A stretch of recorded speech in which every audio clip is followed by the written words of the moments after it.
Hello everyone, welcome again the class 10th students, and this is maths and we are going to start chapter number 5 NCERT maths. यहाँ पे सबसे पहले जो मैंने AP का arithmetic progression का जो पहला पार्ट लिया है that is very basic. Know your chapter first. पहले अपने चैप्टर को जानो. एपी का मतलब क्या है? एपी का मतलब होता है कि कोई भी एक सीरीज जहाँ पे हम बहुत एक सीक्वेंस होता है और सीक्वेंस में एक ऑर्डर होता है, वो या तो बढ़ता हुआ होता है या घटता हुआ होता है. एपी यहाँ से शुरू हुआ और इस तरीके से बढ़ता चला जा रहा है ऊपर की तरफ को, ये है पॉजिटिव एपी. लेकिन याद रखना हमेशा दूरी, ये डिस्टेंस जो है ये डिस्टेंस हमेशा कैसी होनी चाहिए? बराबर होनी चाहिए. ये मैंने मान लिया 4 मीटर की distance, 4 metre 4 metre 4 metre 4 metre, एक स्टेप से दूसरी स्टेप की 4 मीटर की डिस्टेंस है, then it is an AP. या एपी होगी कि आप ऊपर से नीचे उतर रहे हैं. आप देखें, आप ऊपर से नीचे आ रहे हैं, एक इक्वल डिस्टेंस के साथ ऊपर से नीचे आ रहे हैं, तो ये क्या चीज़ है? ये भी एपी है and that becomes a negative AP. तो first of all we need to know के what we are studying here. तो हम पढ़ रहे हैं एपी, और एपी में क्या होता है? कोई भी एक सीक्वेंस होता है, एक सीरीज होती है, नंबर लिखे होते हैं और उन नंबर का जो है वो ऑर्डर कैसा होता है? एक प्रॉपर ऑर्डर होता है. This is called AP. Like कोई भी टेबल लिखें 2 4 6 8 10, ये सब क्या है? ये एपी है. एपी क्यों है? इसका पहला टर्म क्या है? अब एपी के अंदर होता क्या है? एपी का फॉर्मेट क्या है? एपी का फॉर्मेट होता है कि इसमें T1 T2 T3 T4 इस तरीके से टर्म्स होते हैं. लेकिन हम एनसीईआरटी में टर्म्स को क्या कहते हैं? पहले को ए कहते हैं, दूसरे को A2, तीसरे को A3, चौथे को A4 कहते हैं. और इसी टर्म में जाकर आप देखते हैं कहते हैं nth टर्म, nवां term, nth term, nth term को हम कहते हैं an. और हमेशा ये जो होता है ना, ये लास्ट टर्म होता है. तो हमें ये बात भी ध्यान रखनी, जो हमारा an है वही लास्ट टर्म होता है. एपी के अंदर हमें पता होना चाहिए कि हमारा केस में इसमें a क्या है? हमारा a हमारा जो है वो पहला टर्म होता है. और जब हम क्या निकालते हैं कॉमन डिफरेंस. एक उसमें टॉपिक होता है क्या? कॉमन डिफरेंस का टॉपिक होता है. तो कॉमन डिफरेंस क्या होता है? कॉमन डिफरेंस को हम इंडिकेट करते हैं डी से, स्मॉल डी से, और ये हमेशा होता है A2 minus A, A3 minus A2, A2, A4 minus A3. यानी हम कह सकते हैं एक अगले टर्म से पिछला टर्म इसमें माइनस हो जाता है. इसे हम कहते हैं एपी. और हमेशा हमारा कॉमन डिफरेंस कैसा होना चाहिए? इक्वल होना चाहिए.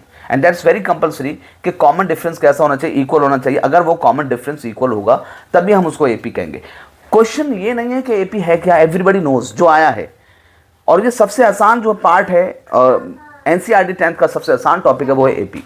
इतना लॉजिकल है कि आपने अगर थोड़ा सा भी लॉजिक लगाया then you can solve it. Now हमें क्या देखना है इसमें? इसके आगे ये कॉमन डिफरेंस हो गया. डी कैसे निकालते हैं? A2 माइनस A करके निकालते हैं. अगले टर्म से पिछले टर्म को माइनस करते हैं. डी हमारा हमेशा इक्वल होना चाहिए. That's why it is called common difference, right.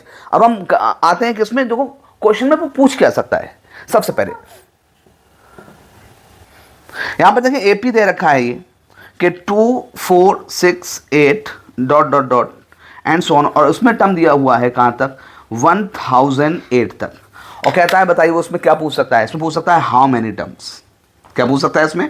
How many terms. Now we have to find out कि उसने हमसे क्या पूछा है. इसके लिए एक फॉर्मूला होता है हमारे पास, and formula is this: an equals to a plus n minus 1 into D. an क्या है बताइए? an है हमारा nth टर्म. an क्या है हमारा? nth term. a क्या है? First term. n क्या है? Number of terms. d is the common difference. वो हमसे क्या मालूम कर रहा है? इसका हमें क्या निकालना है कि कौन सा टर्म होगा. ठीक है, हाउ मेनी टर्म्स, कितने टर्म्स होंगे, या वो हमसे ऐसे पूछ सकता है. इसमें एक और क्वेश्चन कर सकता है कि which term of this AP, इस एपी का कौन सा टर्म इज 904. तब भी इसमें पूछ रहा है.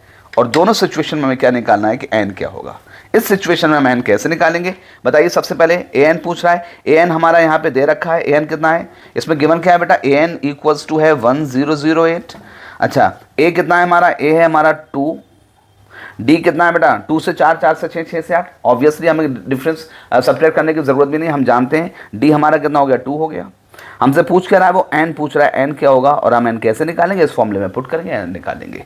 अच्छा, इसमें कहता है कि विच टर्म इज 904. याद रखना विच टर्म, वो अगर कह रहा है विच टर्म तो वो फिर से n मालूम कर रहा है.